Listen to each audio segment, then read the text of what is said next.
board meeting of the Sandy Drainage Improvement Company for Tuesday, April 25th, 2023.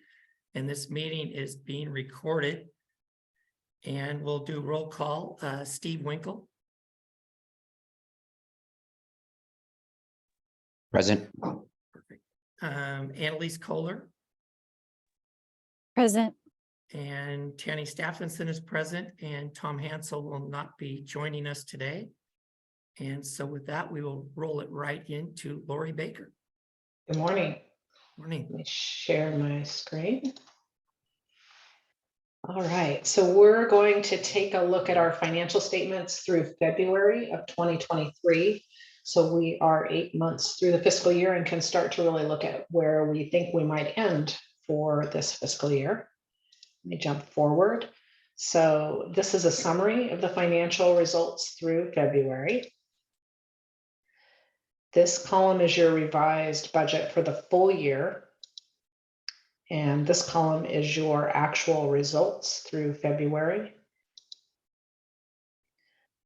So as you can see, assessment revenues are behind budget by about $42,000. And we'll take a closer look at that on the next slide. Other revenue is behind budget by $405,000 because of the timing of grant revenues for the PMLS project local match. This is a reimbursement grant, so that money will be received when we receive the funding request from the Corps of Engineers. And we'll be looking at cash flow for the PMLS project in our budget presentation later today. On the expenditure side, system maintenance includes both the maintenance fixed fee from MCDD and costs related to Multnomah County ditch maintenance that will be reimbursed by Multnomah County. The revenue from the county will be recorded as service contract revenue when the billing to Multnomah County is completed. Projects and planning, these are our non-capital projects, are under budget by $37,000. The most significant line item variance includes development review, which is under budget by $8,000. Houseless coordination is under budget by $15,000, and the Levee technical program is under budget by $8,000. Remembering that we're looking at an annual budget compared to 8 months worth of activity. So there's still a few months where we can get caught up here. Professional services are under budget by $125,000, which is mainly due to the positive variance in legal expense of $105,000. And we are anticipating that we'll be ending the year with a positive variance here because of the timing of legal work related to the dissolution. The administrative fixed fee reflects 8 months of activity, and it's online to match budget by the end of the year. And capital outlay is running behind budget, primarily because of the timing of that payment of the local match for the PMLS project that we talked about in other revenues. All right, let's take a look at assessment revenues. This schedule shows where we're at with assessment revenues through February. Current assessments reflect the amount of assessments we've received in relation to our current year assessment imposed. This is the amount of dollars that we've received to date for assessments collected that were due in prior years, plus interest earnings on those late payments. And our direct billings have been completed for the current year and are slightly higher than what we anticipated in the budget. So this chart will help us in understanding how we're doing on collection of our current assessments. The imposed amount is the total billing amount completed by the county. This is last year's collection rate. Taxpayers get a 3% discount if they pay their assessments by November, and the remainder that's not collected is considered delinquent. In other words, around 1.1% of the landowners don't pay their taxes in the year that they're due. So using last year's collection rate for the year, we can anticipate $937,000 in collections. And given that we've collected 878,000 through February, we have another 58,000 to collect in order to meet last year's collection rate. So we'll continue to receive payments for this year's assessments through June. We'll continue to monitor this, but it looks like we're going to be pretty close to what we budgeted. So at this point, I'm going to stop sharing. And if anybody has any questions on the financials, I can answer those at this time. Any questions from the board? No? Okay. All right. Go ahead. And I think I'm the next thing on the agenda too. You are. I'm just Actually, going to jump in quickly and welcome the phone caller and ask them if they could identify themselves. Hey, good morning. This is Brian Sheets calling in on the phone, having computer connectivity issues. So my apologies. Thanks for calling in. Thanks, Brian. And I guess I just also want to share with the board, I know you'd asked for these financial updates. If you have questions or feedback or other things you'd like to see, let us know, okay? Okay, thank you. Hey, this is Steve. I just wanted to ask a quick question. So those assessment rates, how often do those get adjusted, and what is the mechanism for that? So each year, as part of the budget process, we talk to the board about the possibility of raising the rates. And if the board makes a decision to raise those rates, then we include that in the budget that gets approved by the board, but we also then process that through with our next allocation of assessments that goes to the county in July. So once a year. So there's not like a public review or a public weigh-in process associated with it. It's just, we're making an assessment, we're planning to meet our budget, and so we're just making these minor adjustments on an annual basis, but there is no like vote or anything like that with the public. That's correct. The board has the authority to make adjustments to the assessment rate. Okay, great. Thank you. You're welcome. Steve, it may be worth noting that several years ago, the SDIC board exercised a lot of leadership and actually did some non-minor rate increases. And Tanny, you probably have a better recollection of all of that. But again, to get to the finances that SDIC has now, it did require the board taking some really difficult steps. Yeah, I mean, Steve, like a few years ago, we raised them 75%, followed by like another 70%, then a 60%. There was some pretty heavy ones, and there wasn't really a process, but there was kind of a revolt there for a little bit that we, got straightened out. Some people were pretty upset, but it needed to be done. Yeah, okay, understood. Okay. All right, if there's anything else, go ahead, Lori. All right, do you want me to just jump right into the budget then? Sure. Okay, let me share my screen. So today we're going to review the proposed budget. Hold on, I can't see all of you. Let me get people's faces up again. So we're going to review the proposed budget for SDIC for fiscal year 23-24. We're not asking for any board action today. We'll be returning on May 23rd when we can review any proposed changes, and we'll be asking the board to take a look at the budget one more time. And then in the time between this meeting and May 23rd, if you have questions or if you want to propose some changes, you can send those questions to Jim and I, and we can create a Q&A document for all the board members to see. We'll be presenting the budget for adoption at the format meeting. I hear an echo. I think it's okay now. On June 20th. So you have a couple more touches of this budget before we do the adoption by the board in June. But in the meantime, if you have questions or want to make corrections or adjustments, I'm happy to facilitate. All right, so this is our agenda for today. We're going to start off our presentation with Jim Midosh sharing an overview of the budget. We'll look at the projections for ending operating fund balance in each district. And I'll be reviewing the proposed budget summary and walking you through the revenues and materials and services proposed. Finally, we'll take a look at a summary of the capital projects and give you an opportunity to ask any questions you have related to the budget. Now I'm going to hand things over to Jim. Thanks, Lori.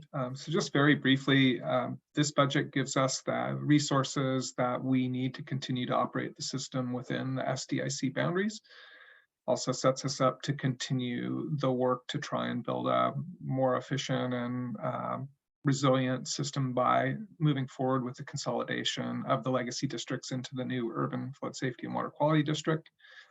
It also reflects a fiscal reality of uncertainty and inflation. We've really tried to tighten our belts. I want to recognize that before I arrived, SDIC landowners contributed huge rate increases, and we're following what we believe the board's direction is to really try and hold the line on cost increases. So you'll see that we've attempted to do that in every case possible.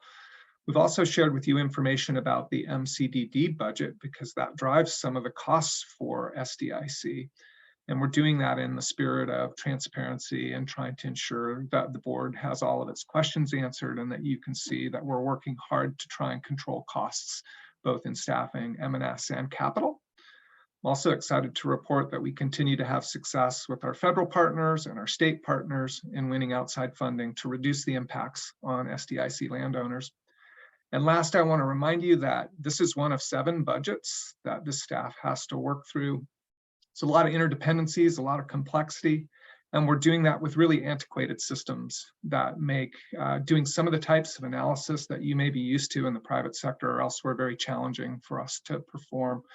So with that, what I want to say is we've worked really hard to follow what we believe the board's policy direction is on this budget, and we look forward to discussing it with you and tightening it up and getting it right so that you feel confident in supporting it in June. With that, I want to thank Lori for all of her hard work and leadership in keeping all of the numbers straight and helping us really try and follow the board's direction. Thank you, Lori, and I look forward to the discussion. Thank you.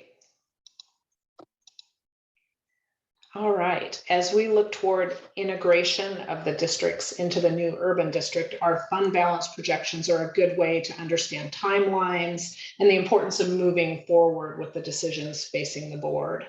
This chart shows the projected fund balances for each district should real life follow the numbers in the budget, which we all know the minute the budget is printed, it's likely wrong.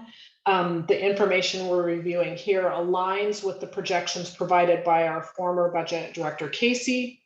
For most of the districts, the numbers we need to be aware of are those dollars available for general operations. These are our undesignated and operating reserves, which are on this chart in the blue. For MCDD, current operations are supported through drawdowns on operating fund balances. MCDD will not have enough resources fiscal year 24-25 to continue operating at the same level as they are operating today. Additionally, because a portion of the funds are restricted, we need to consider interim financing for operating funding, such as paying payroll for the early months in the fiscal year before assessments are collected. In general, we need around $3 million in unrestricted or operating funds to operate until assessment revenues are collected. If the actual financial results of the district align with the budget, we'll have just over 1.1 million in operating funds at the beginning of July 2024. We are proposing a 9% rate increase on MCDD this year, so we are taking steps to try to address this, but we are at a point with this entity that will look like interim financing might need to be provided to continue to meet payroll in the early months. Not an unusual thing from a government perspective. A lot of local governments do interim financing to get them through to the point that they collect their property taxes. And for us, that's assessments, because those assessments, as I talked about earlier on the financial statements, are not due until November, middle of November. So there's always a timing gap with that funding. So not anything unusual from a local government perspective in Oregon, but is kind of unusual for our organization because we have in the past not had to take those steps. Pen 1 continues to operate at a deficit, which is being covered by the city of Portland. So we are tracking that pretty closely with cash flow statement, and the city has been very supportive in helping us make sure that we have the funds that we need to operate that entity. Pen 2 is also supporting current operations using drawdowns on the operating fund balance. Pen 2 will not have enough resources in fiscal year 24-25 to continue operating at the same level that they're operating at today. SDIC is able to fund their operations without drawing down on their fund balance, and that's really to the credit of this board, who made some really difficult decisions about rate increases in the past. The challenge for SDIC will be on the capital side, where there's estimated to be over $12 million in capital costs for the replacement of the pump station in fiscal year 2027. I know that's part of the GeoBond planning, and so we do have a plan for funding, but there is a timing issue. So we just want to make sure that we're aware that that needs to move forward. The urban district is budgeted to spend down all fund balance by the end of fiscal year 2024 if they follow their budget. This fund balance information is consistent with what Casey provided years ago, as he was projecting down the line what was going to happen as we move towards consolidating into the urban district. The transition to the urban district and implementation of new funding mechanisms will allow us to address funding shortfalls and move forward as an organization. All right, so we're also providing information on the proposed budget for MCDD to all district boards, and we did send out that full document to all of our boards so board members could be familiar with what we're doing on the MCDD side. The proposed budget for MCDD for personnel costs is $7 million. This line item includes wages, benefits such as health insurance, the PERS, retirement, employer taxes, and employee support such as training. The budgeted employee count is the same as fiscal year 22-23, with no new positions proposed. The budget for wages includes a 4% cost of living increase and a 2% merit. As you can see in the pie chart, the operations departments included in the green section total 20 FTEs, and the support services department in the blue section totals 18 FTEs. You can find additional details on the pay schedules and the positions included in MCDD's proposed budget document. So all that information is there and available for you to review. In your package, you'll find the full proposed budget document for SDIC, and this is a summary of that budget. On the resource side of the equation, we're starting with $1.7 million of carry forward dollars in the beginning fund balance. The proposed budget anticipates no increases in assessment rate based upon earlier discussions with the board. Other revenue includes $10,000 in interest earnings on funds in the local government investment pool, $1,000 in miscellaneous revenues, and $2,000 in development review fees. Grant revenue supporting the PMLS local match contributions is $323,000. And I'll talk a little bit more about the flow of funds and the timing of those funds when we get further on in this presentation and take a look at the details behind the cash flow for the PMLS project. Materials and services of almost $800,000 include system maintenance costs and operating supplies, as well as non-capital projects, professional services, and administrative expenses. The increase is mainly on the non-capital project side, with the gate tower pipe inspections of $29,000, environmental program costs of $26,000, and the cleaning and inspection of tow drains of $57,000. The proposed budget includes $461,000 in capital spending, and we'll look at that on a future slide. And the ending fund balance is proposed at $1.9 million. So as you can see, our assessments are funding the full operations, in this district, which is great news, and you're actually building a little bit of ending fund balance out of that operation. So let's take a look at the proposed revenue. This chart shows the proposed budget with assessments at $1 million, contract revenues at $6,000, and grants at $300,000. We'll look at the details behind the calculation of the assessment revenues on the next slide. So this chart walks us through the calculation of the assessment revenues. We start with the total assessment from the 22-23 fiscal year of 1.1 million. The proposed budget has no suggested rate increase on the assessments for next year. And this means that the assessment amount remains consistent. A 1% increase in assessment rate would provide an additional $10,000 in revenue. Direct billings are those bills that cannot be processed by the county. We bill those accounts ourselves. So these are taken out at this point in the calculation and added back after we calculate the impact of discounts and collection rates. So that brings us to the imposed amount. And Lori, for example, those are federal properties. Correct. Things like that aren't subject to property taxes. That's correct.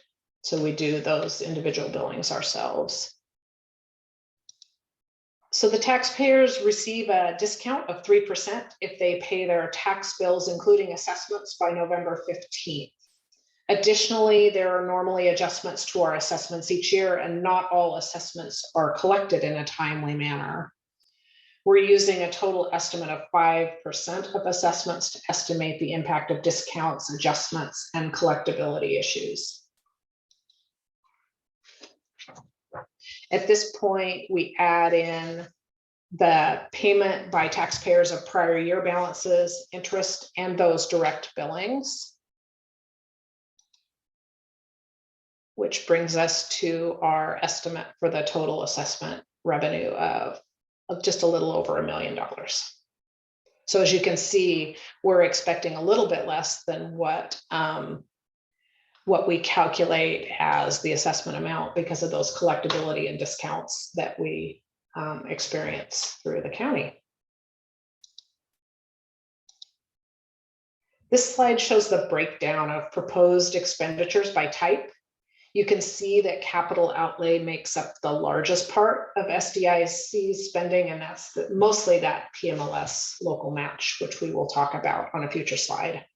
Materials and services include maintenance and supplies, projects and planning, contracts and agreements, professional services, and administrative expenses. And we'll walk through these costs on the next slide. This slide shows a breakdown of the materials and services expenditures in the proposed budget. Levee and grounds maintenance of $122,389 includes the fixed fee for maintenance paid to MCDD of $107,000. The other things are just directly billed supplies and that sort of thing. Operating supplies of $45,000 is for electricity. This budget is increasing because we are experiencing some pretty large rate increases on our electricity costs, and so we're accounting for those in the budget. Professional services of $119,000 includes legal services of $72,000, audit fees of $18,000, and government relations of $17,000. Professional services have decreased by $44,000 from the fiscal year 22-23 budget, and that's mainly because of a decrease in legal spending. Contracts and agreements includes the scheduled payment to JCA of $51,855, a payment of $191,920 to MCDD for administrative services under the fixed fee agreement, and a new payment of $10,000 to the urban district to support communication and outreach to SDIC residents.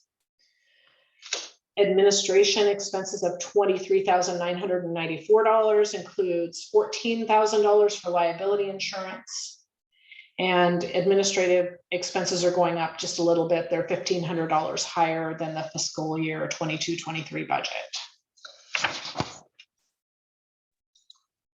This is our list of capital projects that are included in the proposed budget, and Bill will be talking about the CIP plan shortly, so I'm not going to go into too much detail here. But as you can see, the largest thing on the list is the PMLS project, which is funded 80% by grant dollars. So this schedule is a summary of the PMLS project costs for the first 3 years of the project. We're currently anticipating that year one spending will occur in the current fiscal year.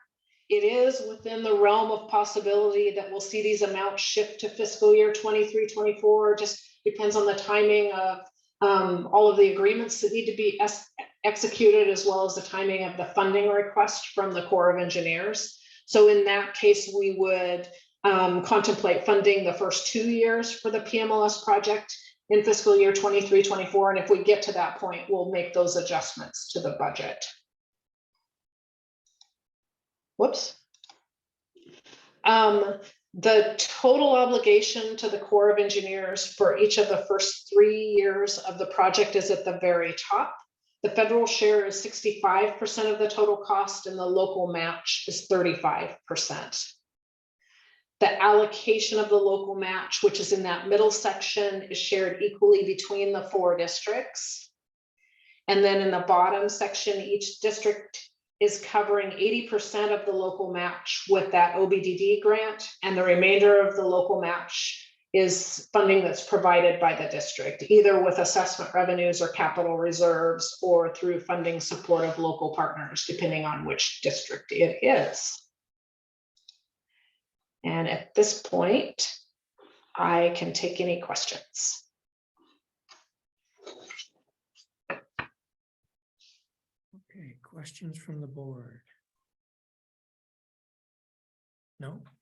Okay. And I know it's a lot of information, so if as you get through that document and have questions, please feel free to send those to Jim and I, and we will try to get you a good answer so that you understand what you're looking at. And as I said at the beginning, we'll check back in May with another look at the budget, make sure that if there's any corrections or adjustments that we need to make, we can do so at that time.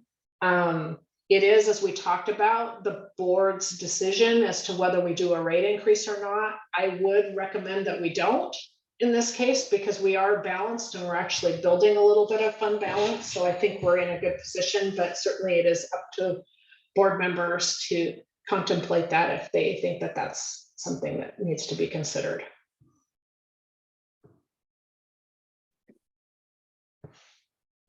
All right. Thank you, Lori. I guess the last commitment I'll make is that if we hear from other boards, any changes in their recommended budgets that have implications for SDIC, we'll certainly keep you informed of those.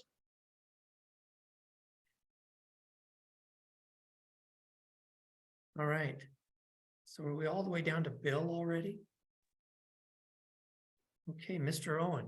Lucky you. All right. So good morning, all. I'm here to talk about the draft capital improvement plan. I don't have any slides per se to offer today.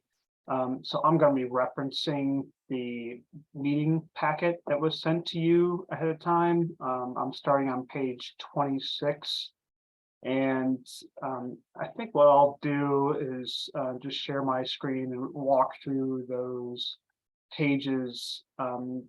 It may be easier for you to look if you have a second screen, or you can toggle over.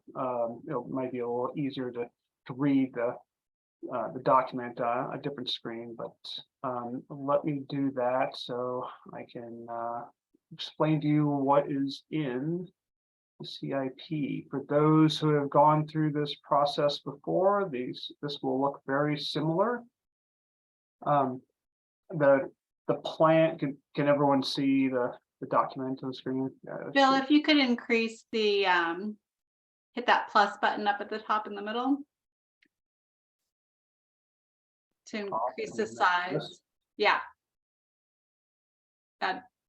Oh, yeah, great, thank you.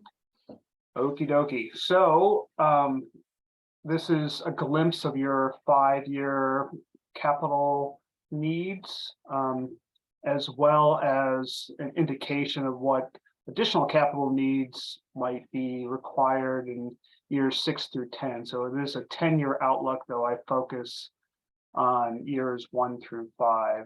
This information is primarily based upon documented analyses of problem areas that would require capital investment. There are problem areas that just require maintenance or minor repairs. Those investments are not included in this plan, but are part of the general annual budget. So the intention here is to walk through this information. We're at April 25th. I'll make sure to answer as many questions as I can today. If there are adjustments to the CIP, I'll make sure to come back at your May meeting to highlight what the changes occurred during that time. And similar to the annual budgets, I'm hoping that the final version of this can be presented to you at the June format meeting for adoption. So at this point, looking forward, we have, as Lois noted in her slides, we have a $460,000, almost $461,000 investment for next fiscal year, which is part of a larger investment of over 14 million over a 5-year period. And I'll walk through what that entails here in a moment, but that's the executive summary. The introduction section is the same as last year. It just gives an overview of SDIC, major properties in the area, and a general outlook of what this document entails. Next section talks about the development of the capital improvement plan.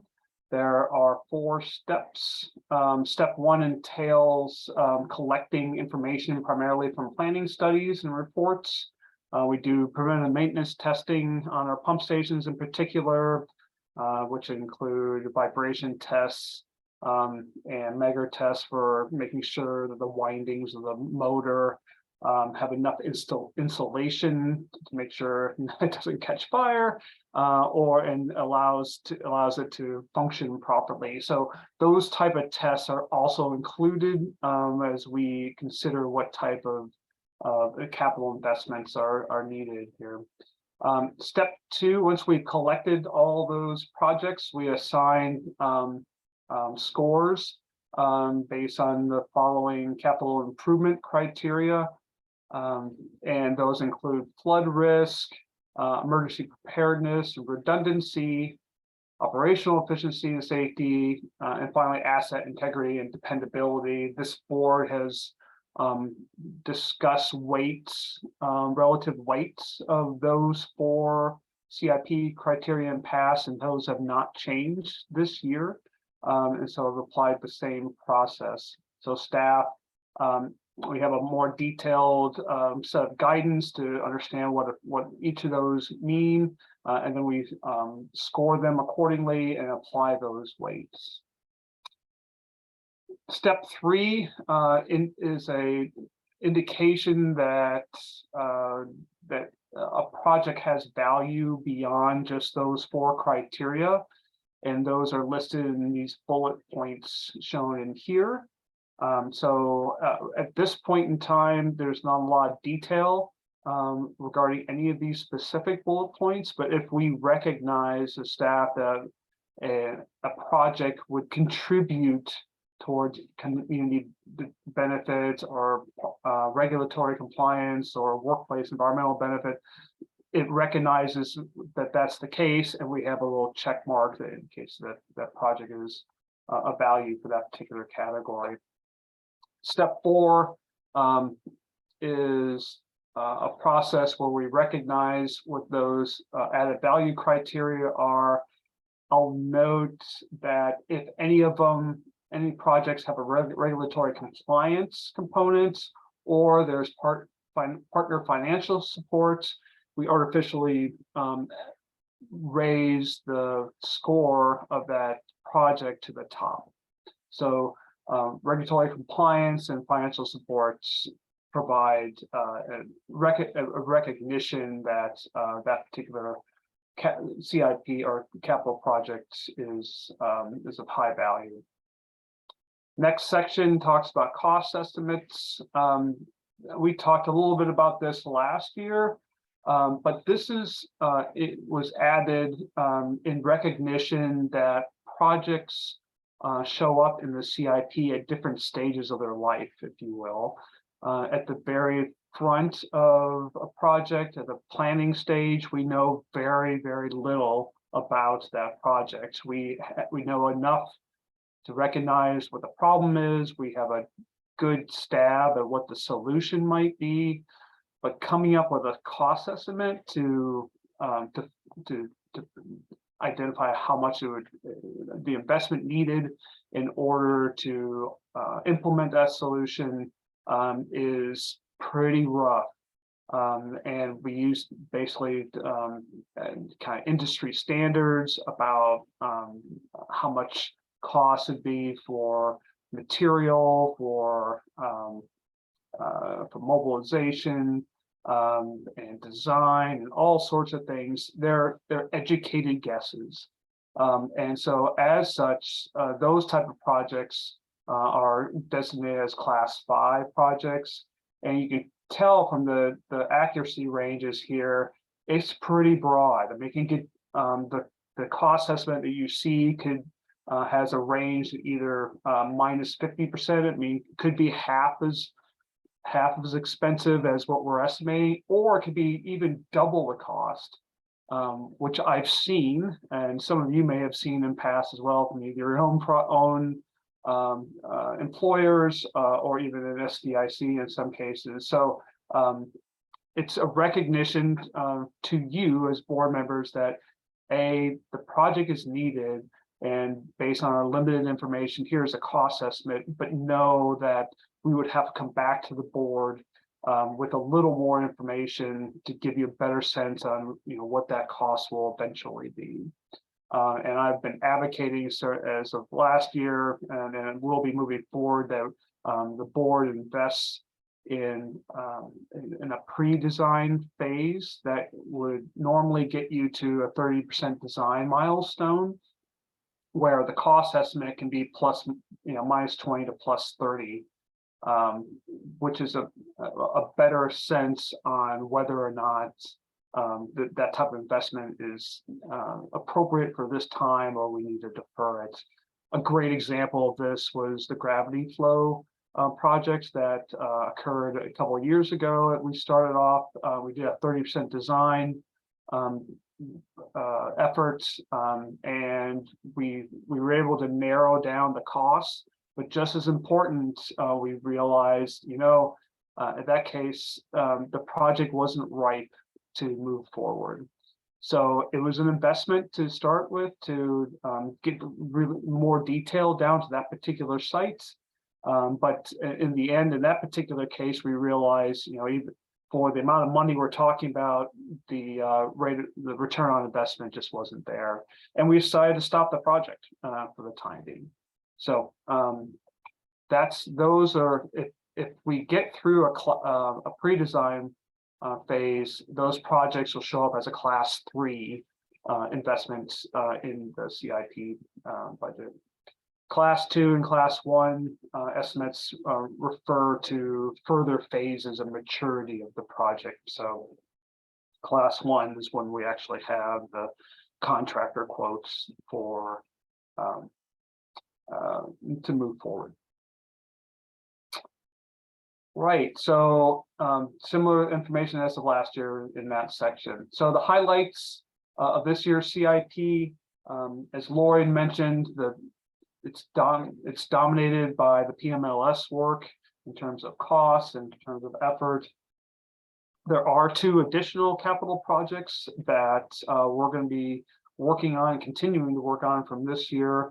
One is to replace some outdated SCADA hardware.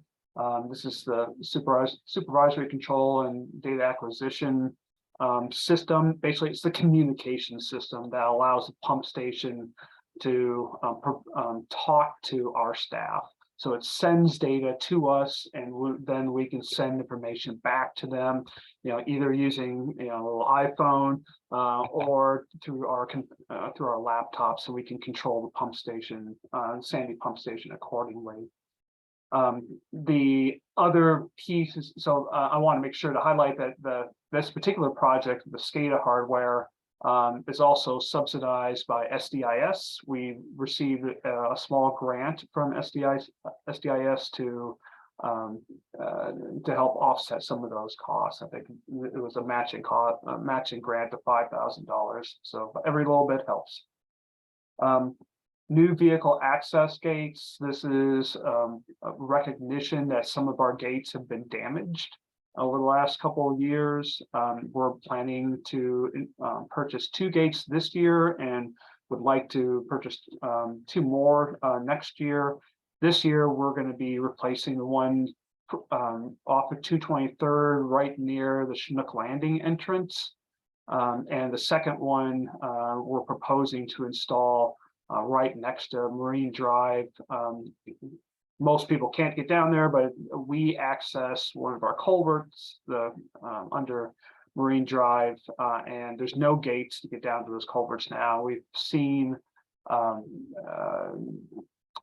debris, if you will, and other trash that has to be cleaned up periodically at that site. There's very, very little encampments, and the outcome of encampments in SDIC.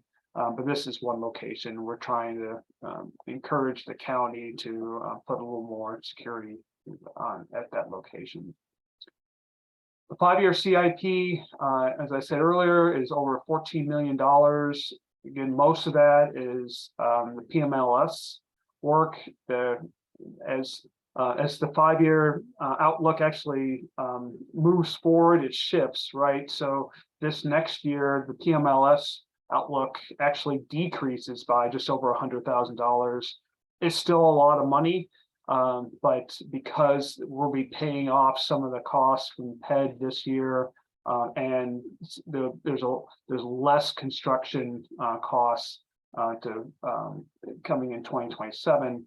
There's actually a decrease over a 5-year period for PMLS.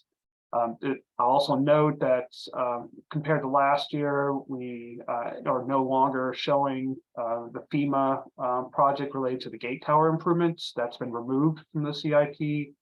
And the final thing is I want to make sure it's kind of an accounting piece for me in the CIP, and that's to replace a Sandy pump station. Your drainage master plan recognized that that's a need to replace that asset.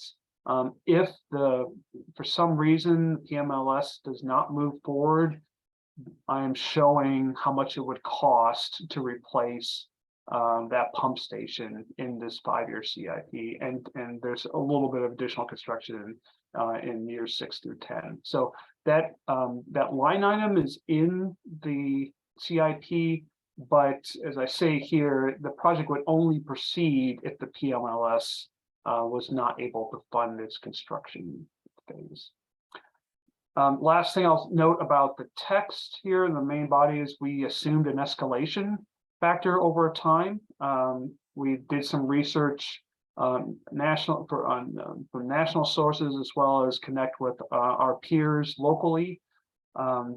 There's at a national level, we saw at least 5%, if not more, increase of costs that's anticipated. But as you start narrowing down to the West Coast, those costs get 7% or higher. So what we're proposing and what is included in this draft of the CIP is to have a 7% increase in costs next year. And then for each of the following years, we will decrease the costs by 1%. So next year will be 7, year after be 6 and 5, and then at 4%, years 4, and out, we fix it at 4% per year, which is closer to a longer term average.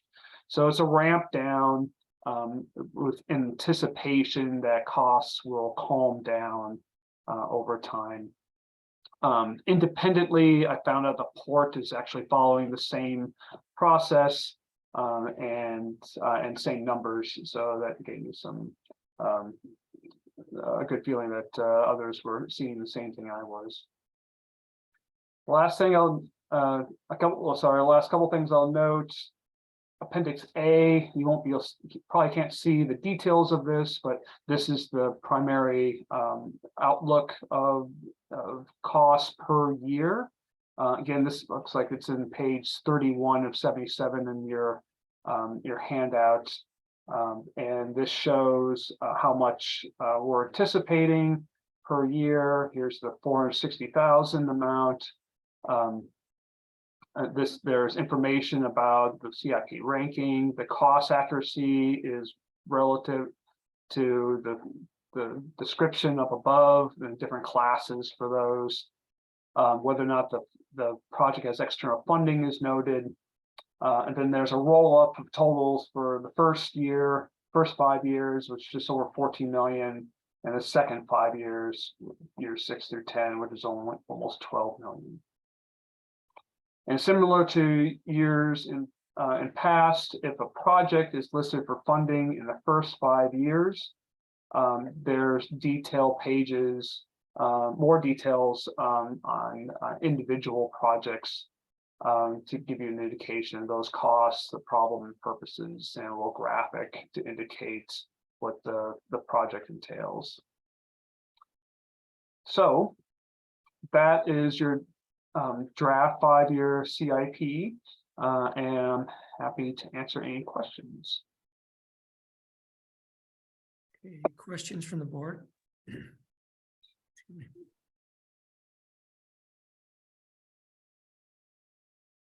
Not seeing any.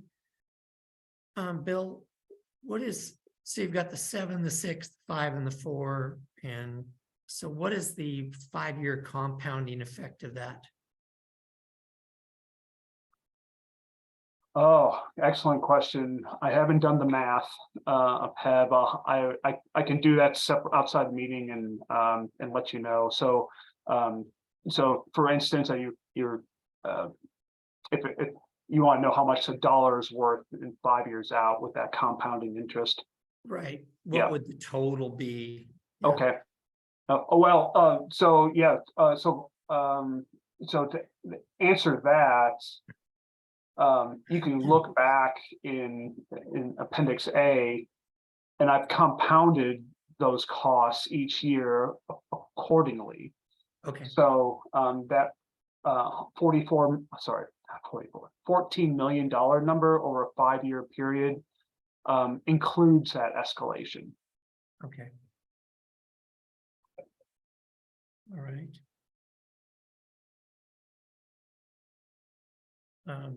And you're saying that the possibility the pump station would be included in PLMS? So the Sandy pump station replacement is included in the PMLS. And so I'm just highlighting here in this document that if for some reason after design is finished, you have a design to replace it, but if there's no construction costs available, there's still a need to replace that pump station. And what I'm attempting to do here is to give you some idea of what it would cost to complete that work. I was thinking that was where like a lemonade stand or something would come in to. You need a couple more lemonade stands in order to All right. to pay for that. But yeah, so maybe collectively across the metro area might be able to pay for it. We're thinking NFTs of the urban board members will be a good revenue source for us. Yeah. We'd have to get a business license for those too, wouldn't we? Oh, okay. All right. Any other questions for Bill at this time? Okay, Yeah, and please feel free to shoot me any questions in the interim. As I said, and at the May meeting, I'll highlight if there's any changes to it to let you know. Otherwise, and as well as any refinements internally. But I'll have a polished version for y'all to consider in June. Thanks for your time. thank you. Okay, Astor's up. Good morning. Good morning. Hi, everyone. My name is Astor Moulton, and I'm the Public Affairs and Community Relations Specialist with the Drainage Districts. I'm here to give you an update on the Flood Safe Columbia River initiative, which is meant to raise broad regional awareness about our flood protection system and the importance of upgrading that system. Staff has worked closely with communication consultants to refine this initiative and those key messages, which will help make this topic resonate with the broader public. Wendy, would you mind sharing my slides? All right, let me configure this real quick. All right, so we can move on to the next slide.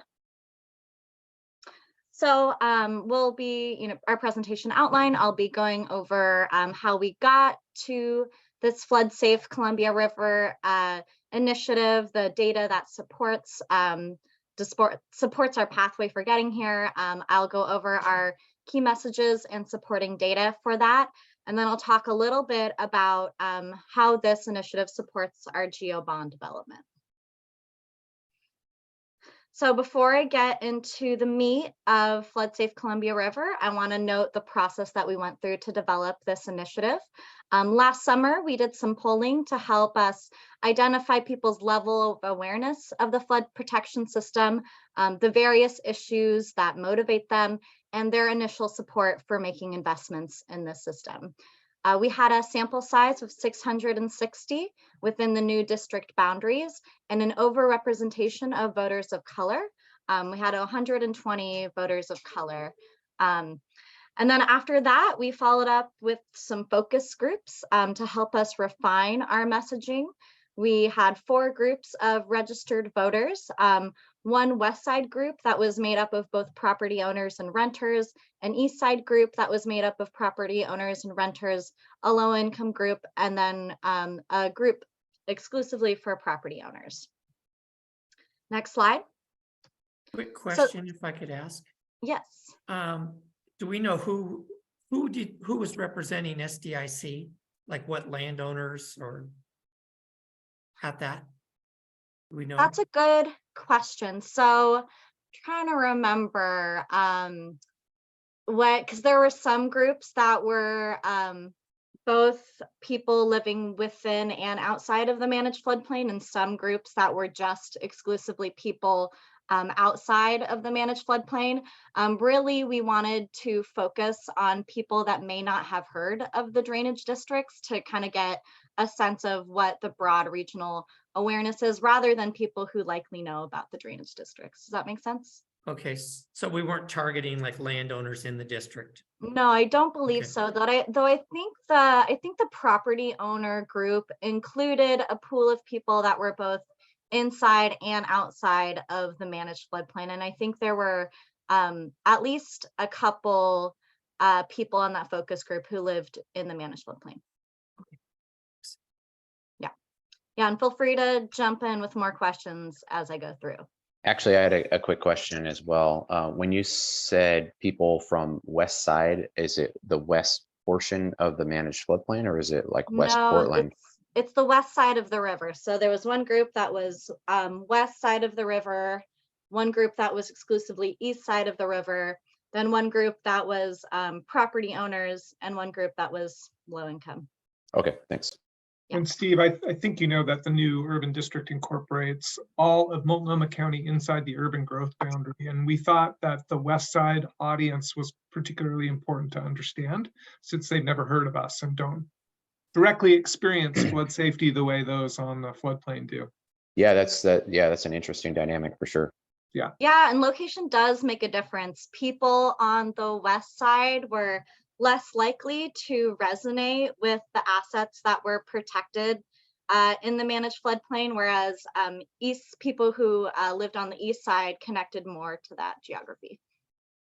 So just for clarification, when we say east side of the river and west side of the river, we're talking the Willamette. Yes, Willamette River. Thanks. All right, any more questions on our focus groups and polling? All right, well, we can move on. So the name Flood Safe Columbia River was loosely adapted from Levee Ready Columbia. We replaced Levee Ready with Flood Safe in order to avoid technical words and be a little bit more descriptive. And we added the word river to refine the geography of what we're talking about. We tested different logos in the focus groups. This was the logo that resonated with the most people. People really like that water drop shape, and they like the recognizable Mount Hood in the background and the reference to natural areas and the airport. And then this is our tagline: protecting communities and improving the natural environment in a changing climate. And these words were specifically selected to connect to people's values and motivations in the region, which I will talk a little bit more about as we go through the presentation. Next slide. So Flood Safe Columbia River is meant to be an umbrella initiative that represents the simultaneous and interrelated efforts of the 4 drainage districts, the work of the U.S. Army Corps of Engineers, the work that Levee Ready Columbia is still doing, and the work of the Urban Flood Safe Water Quality District. If any of you have talked to a public audience about how all these things relate, people's eyes glaze over, they get really confused, and the message gets lost. So the idea with Flood Safe Columbia River is to brand the collective work in a really simple way so that people don't, so that the messaging doesn't get lost. Next slide. So some of our key findings from the polling is there's very low awareness about the flood protection infrastructure, and compared to other natural disasters that might happen in the region, flooding is the least concerning for people. However, you'll notice that climate change, extreme weather events is the top of what people are concerned about. And, we know that there is an inextricable link between the increased risk of flooding and climate change. So what Flood Safe Columbia River tries to do is link those two issues in our key messaging, try to hook people into the conversation by leading with climate change. Next slide. So that gets us to our top line key messages.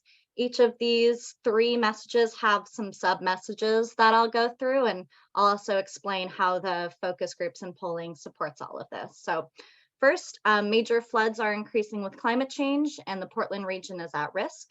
2, flooding could be devastating to vulnerable communities, water quality, and the environment. And 3, fortunately, there is a straightforward solution. So moving on to our first one. So major floods are increasing with climate change and the Portland region is at risk. Our first sub message is it's happened here before and will happen again. This is in specific reference to Vanport. Due to a lot of recent campaign and outreach efforts, a lot of the people in the region actually know about Vanport, and photos of Vanport really resonate with people, but people, they're all black and white, and people think of that as happening a long time ago. And so this message kind of brings that risk to the present day. Second, the Columbia is one of the world's largest, most powerful rivers. In the focus groups, people were so oriented towards the Willamette River, and they were actually more concerned about flooding on the Willamette than the Columbia, even though we know that there's a greater risk of flooding from the Columbia River. So this brings people's attention to the fact that, yes, there is another huge river that borders Portland, and it's a really large and powerful river, and that's actually where the greatest flood risk comes from. And third, we no longer meet federal standards for protection. This was really motivating for people in the focus groups because people tend to think of federal standards. as the bare minimum and something that we should be meeting. Next slide. So flooding could be devastating to vulnerable communities, water quality, and the environment. Our sub-messages are: a system of flood control infrastructure hidden in plain sight protects our region from major disasters. People in the focus group really liked the term hidden in plain sight because it validated their experience that, maybe a lot of people have visited the Columbia River and have never seen this infrastructure. If someone doesn't know what a levee is or what it looks like, it could easily just look like a bunch of hills. So I think, people really appreciated the fact that, the acknowledgement that they may not have noticed this infrastructure, even if they've been to the Columbia River before. It's nearly 100 years old and requires urgent upgrades. So the key word in this sentence is upgrade. We tested different types of words, different actions we could take for our infrastructure. And we found that words like upgrade or improve is more convincing than words like repair or modernize. Repair feels like we're doing bare minimum, not quite enough, and modernize sounds expensive. So the words improve or upgrade our infrastructure kind of hit that sweet spot. The third sub-message here is toxins, raw sewage, and other hazardous materials could pollute rivers, streams, and drinking water. We found through our polling that people are motivated by environmental impacts, so we wanted to highlight those here. And 8,000 residents, 60,000 workers, and 75% of the regions would feel the impacts. These statistics were helpful for people. A lot of people don't know that there are residential communities along the Columbia River. And these statistics also highlight the fact that major flooding in this area would have regional impacts. Next slide. So fortunately, there is a straightforward solution. The idea that there's a simple, cost-effective, straightforward solution was really compelling in the focus groups. A lot of people were worried that this would be another, Columbia River crossing project with a million different alternatives and decades of planning, and something really expensive and drawn out. But when we told folks that the majority of improvements were fairly simple, like raising the levee system by a foot or two and relatively inexpensive compared to other infrastructure projects like transportation, that was really compelling. There was, when we list the initial costs of what it might take to upgrade our infrastructure, people were originally skeptical. They were like, that seems too low. But when we explained, oh, the solutions are pretty straightforward, that's why it's a relatively low cost, that stuck with people. And then this preventative aspect was also compelling, saving millions of dollars in disaster recovery. And nature-based solutions can help reduce the risk of major floods. People like the sound of nature-based solutions, even if they don't quite understand what that means. And the fact that there's a potential match for needed investments was also compelling. Next slide. So Flood Safe Columbia River is the initiative that will bring out to the public this spring and summer to start raising awareness about the system and to also refine a bond package that will be referred to the voters in 2024. Right now, we are working with the new district board on the different bond scenarios and preparing them for our engagement efforts. And I'll just note here that, it's important to mention that after the measure is referred, there are certain limitations that government staff and representatives have when talking about the measure. Once it's referred, we can't campaign directly and say vote yes or no on this during work hours, and we have to use messages that are approved by the Secretary of State when delivering educational and factual information. All that will become relevant once the bond measure is actually referred, and we'll have more training for all of you on that when the time comes. Next slide. So some good news. From our initial polling, there is broad support for making these needed investments.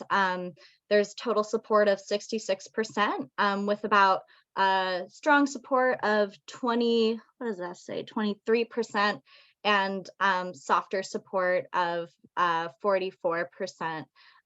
Next slide. So the better news is that after people hear a better description of the issue and hear our messaging, total support shifts from 66 to 72%. And most significantly, a lot of the soft support shifts to strong support. And this demonstrates how important our messaging is when we talk to the public about this initiative.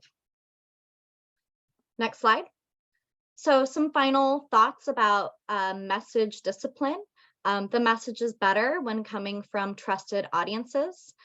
People in the focus group found the message really compelling when we showed them videos of Ed Washington or an environmental advocate talking about the risks and solutions.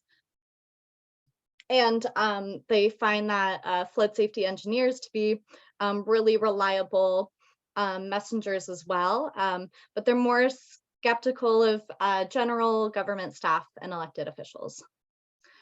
We also want to avoid conflicting narratives. So I think the more we talk about, the more we go off on our own, the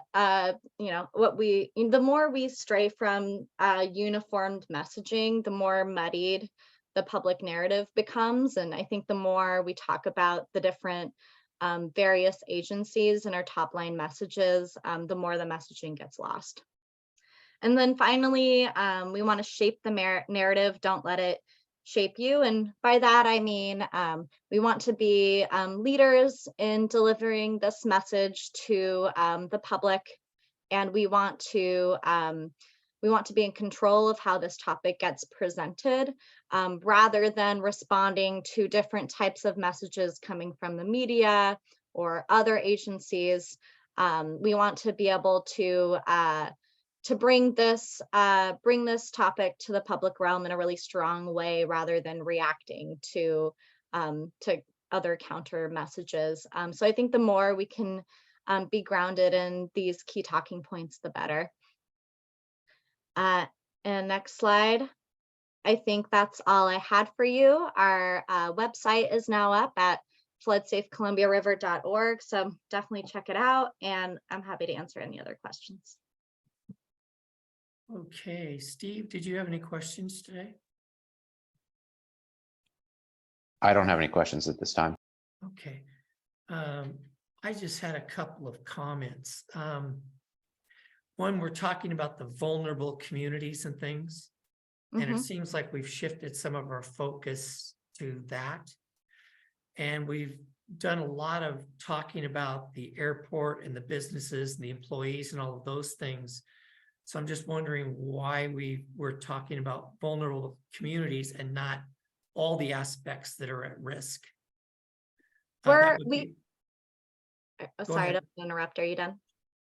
And then the other one I had was, and I don't know if we could do this, but maybe just somehow drawing a connection to, look, you idiots, 65% of this is going to be funded if we can do our part, you know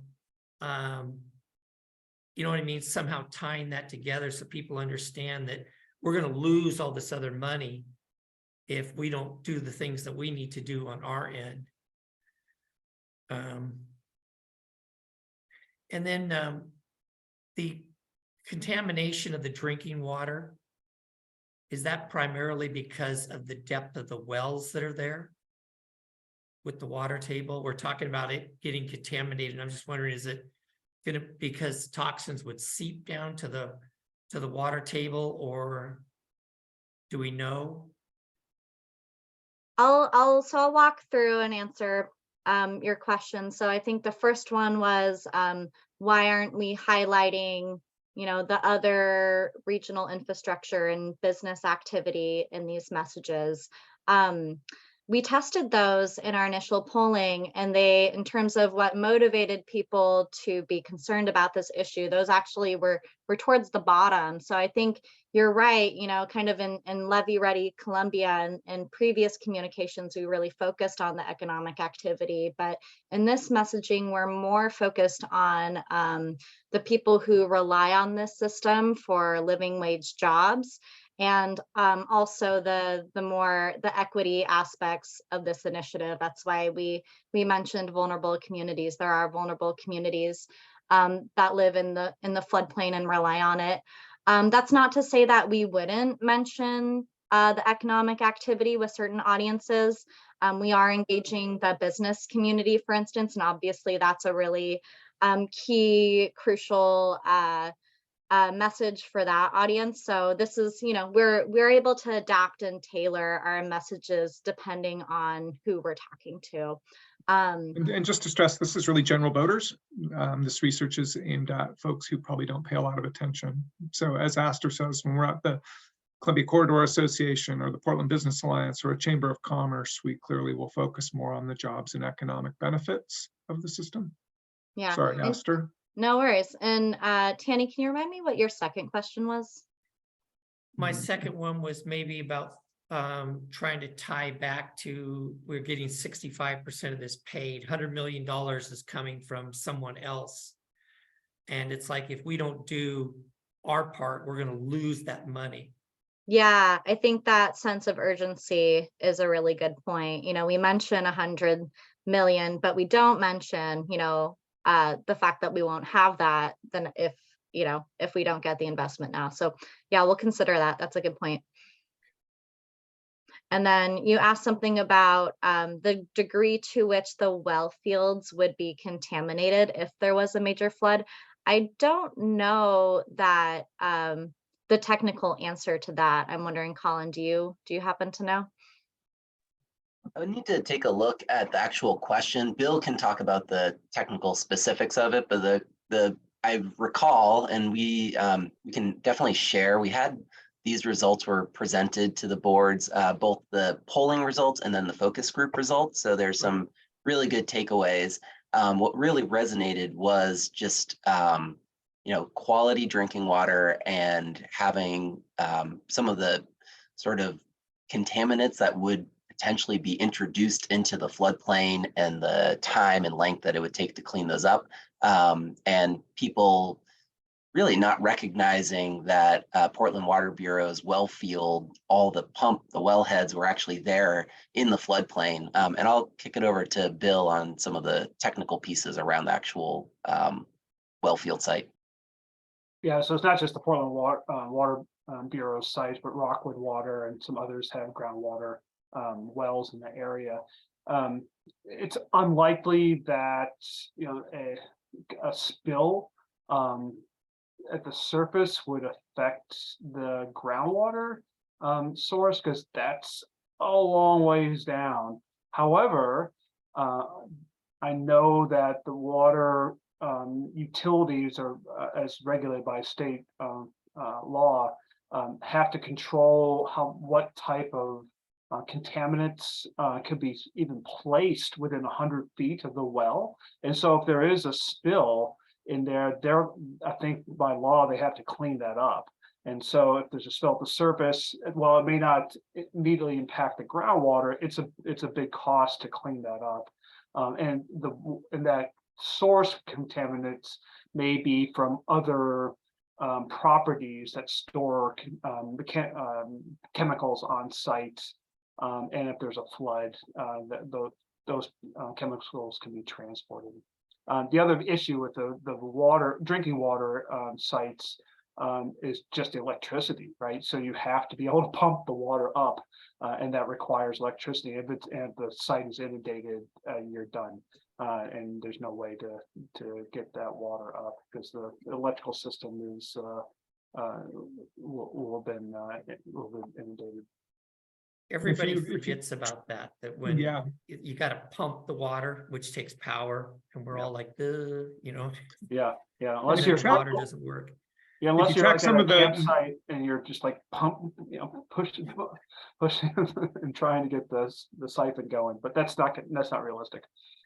Jim? Some of the recent news coverage of flooding in California and elsewhere has highlighted some of the risks to groundwater and drinking water sources. So we could try and dig up some of those, but it's certainly, there's going to be a period of time after a flood where the wells won't be workable. Right, so just maybe if we were like, I guess we'd focus on sources of drinking water for the area or something. Because I didn't even think about Rockwood and some of those. They're getting it all out of there, yeah. Yeah, and then Portland sells to a broader set of communities for Right. at least a little while longer. Yeah. So, Okay, thank you. Thanks, and Danny. the clean water sort of embraced by voters is something that has been really consistent over a number of years. And you'll even see, for example, the Forest Resources Institute, when you look at some of the ads that the timber industry uses, they highlight their efforts to protect clean drinking water. It's pretty universal. All right, thanks. So with that, if nothing else, we are on to Armand. And I'm gonna jump in, just do a 2-minute drill type quick high level update going back to my freshman football days. No one actually believes me, but it's true.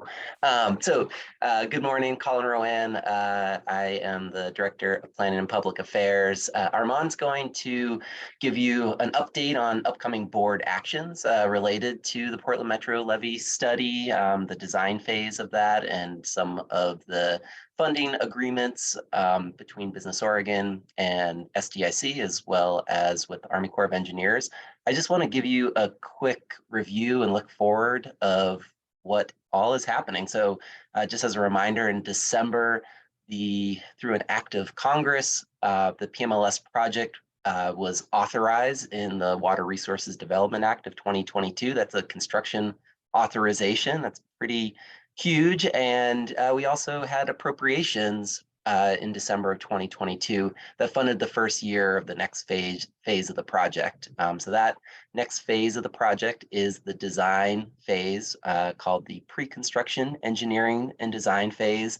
That's a 3.5-year phase, has many steps, and the board will be updated and engaged on that throughout. And just as a reminder, for this upcoming phase, the PED phase, the federal government will be paying 65% of that total amount. And as the non-federal sponsors, the 4 drainage districts will be responsible for 35%, but also want to give a huge thank you to the state of Oregon and the Oregon Business Development Department, which awarded the drainage districts grant funding that will cover 80% of our non-federal share. And so Armand will dig into some of the details. We've been keeping you updated on that, but there's a few board actions that are needed to move forward with that.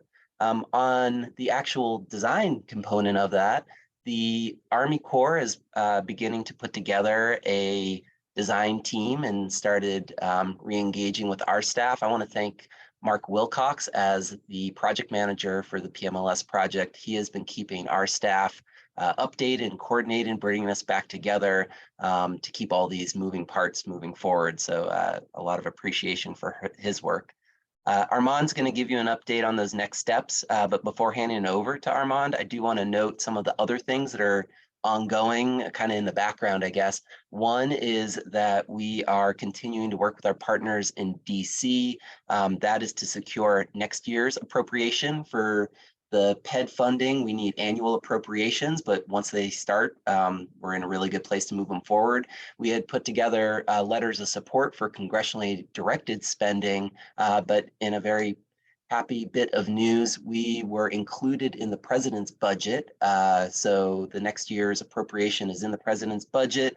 That moves it into programmatic funding. It's we still need to keep on pushing to make the request, but it's a really good place to be. And I think we should all take a little moment of pause and celebrate that this is a priority for the Oregon delegation and for our local partnership. And then the other piece that we keep on moving forward is that we'll need a new start construction designation. As I mentioned, it's a 3.5-year design phase. So really in by the spring of 2026 is our goal to get that new start design or construction designation. Our federal lobbyist advocate, Julie Minerva, is helping us, guiding us towards that, and we're in a really good place to be able to get that designation. So those pieces are moving on in the background, but I'm going to hand it over to Armand to dig into upcoming board actions. So thank you. Great, thank you, Colin. Good morning, board. Armand Resto-Spots, MCDD Associate District Counsel. As Colin just mentioned, I want to just take a few minutes at the end of our meeting today with a lot of information to walk through and highlight the anticipated action items for this district board in the upcoming months related to the design phase work. We thought it would be helpful to just essentially lay out a roadmap for you about what the next steps are heading into that design phase. There is a lot of information, and if you need additional time, or if you have further questions or want to clarify something, especially after today's meeting, know that all of this info that I'm going over is in the memo in your packet. And the way I ordered it is chronological to the best of our knowledge today. And I designed that to really as a roadmap for you to just kind of see where we're going in the next couple months. So don't hesitate to share those questions afterwards with us, and we can address those for the whole board.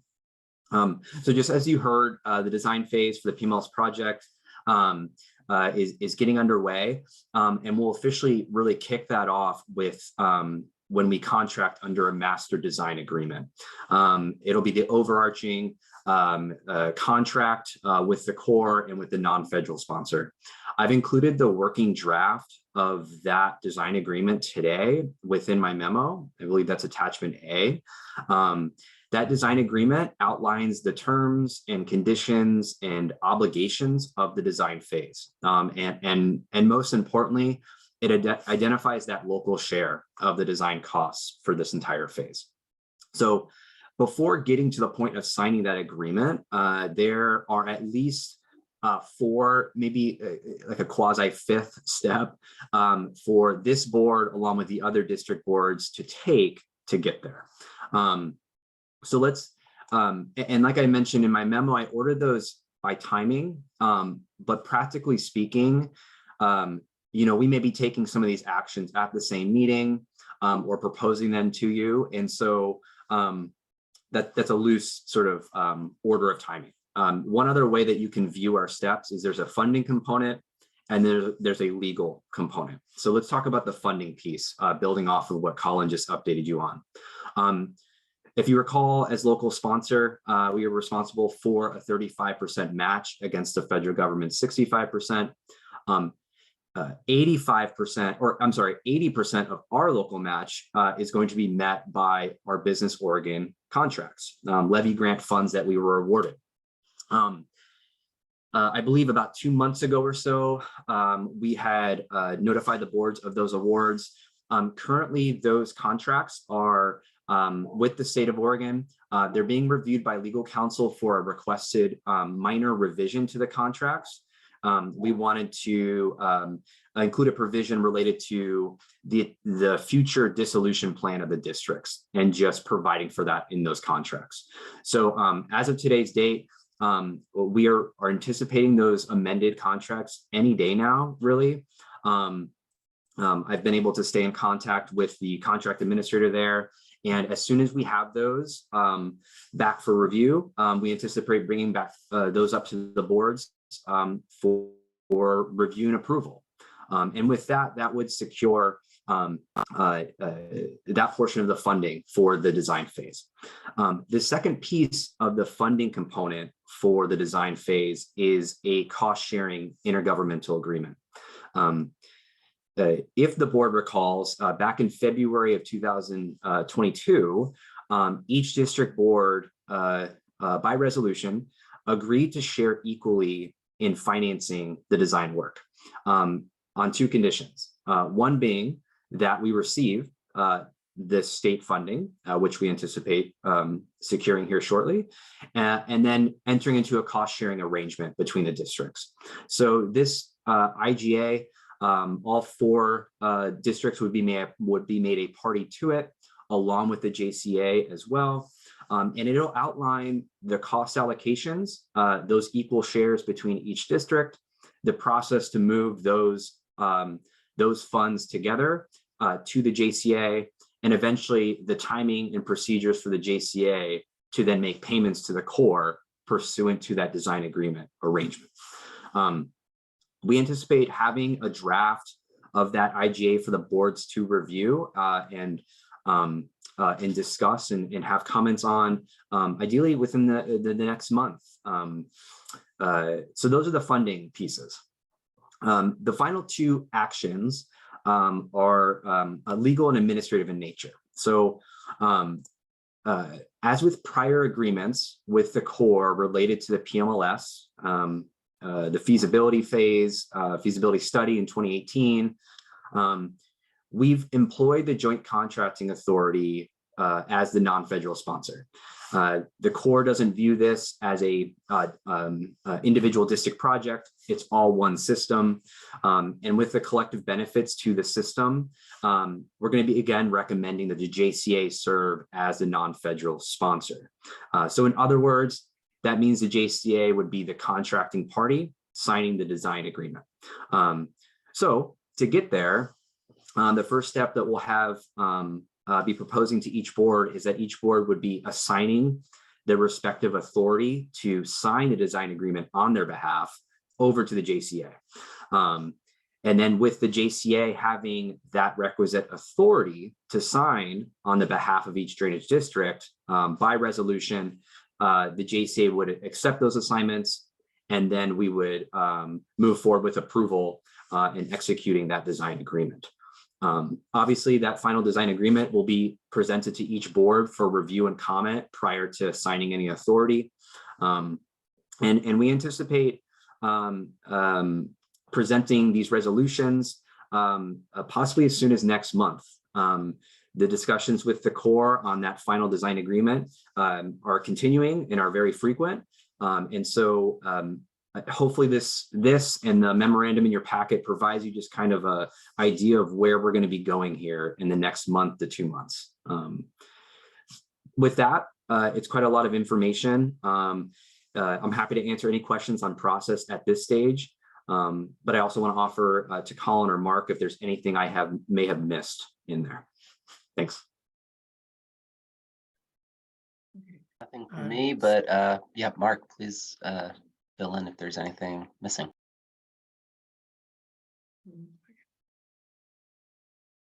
Steve, any questions at this time? I don't have any additional questions. Thanks. Okay, great. Okay. All right, I think we're good with that. Was that it, Armand? That is all for me. And I should mention also, I've been, I've sent over to Brian some of this documentation for him to begin reviewing, and I'm sure me and Brian will connect to chat about that. But trying to keep him up to date as soon as we receive these related documents. Great. Yep, I've had a great opportunity to check those out. Armand's been great getting me those things early so that it's not last minute reviews, and definitely appreciate the work that he's done, especially with the Business Oregon component of that. So thank you. Appreciate And I think in public, I know our staff really wants to say thank you for your support and help and some of the ideas that you've been sharing. They've been helpful to us too. So gratitude back at you. Thanks so much. Appreciate it.